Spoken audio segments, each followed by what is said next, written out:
Halo co-friends, di sini kita diberikan soal sebuah balok meluncur dari bagian atas bidang miring licin sehingga tiba di bagian dasar bidang miring tersebut. Kita ilustrasikan sebagai berikut. Nah, ketika balok tersebut berada di bagian atas bidang miring, kita misalkan sebagai posisi 1 dan ketika balok tersebut tiba di bagian dasar bidang miring, kita misalkan sebagai posisi kedua. Jika puncak bidang miring berada pada ketinggian 3,2 meter di atas permukaan lantai atau H1 atau ketinggian balok pada posisi 1 sama dengan 3,2 meter, maka tentukan kecepatan balok saat tiba di dasar bidang tersebut. Jadi kita diminta untuk menentukan nilai dari V2 atau kecepatan balok pada posisi 2. Nah, di sini kita gunakan percepatan gravitasi bumi atau G sama dengan 10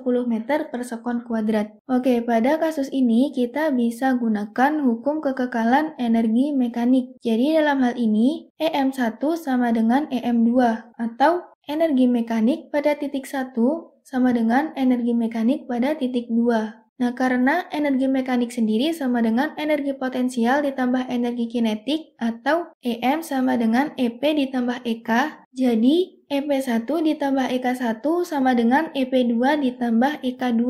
Karena energi potensial atau EP dirumuskan dengan EP sama dengan mgh atau massa dikali percepatan gravitasi dikali ketinggian, dan energi kinetik atau EK dirumuskan dengan setengah mv kuadrat, di mana m adalah massa benda dan v adalah percepatan benda. Sehingga persamaan tadi bisa kita tuliskan menjadi mgh1 ditambah setengah mv1 kuadrat sama dengan mgh2 ditambah setengah mv2 kuadrat. Di sini, karena pada saat balok berada di posisi 1, balok masih dalam keadaan diam, maka kecepatannya sama dengan 0. Jadi V1 sama dengan 0 meter per sekon. Sehingga setengah mv1 kuadrat ini nilainya juga sama dengan 0, sehingga bisa kita eliminasi. Kemudian pada saat balok berada di dasar bidang miring, ketinggiannya dari permukaan bumi adalah 0 meter. Jadi H2 sama dengan 0 meter. Sehingga mgh2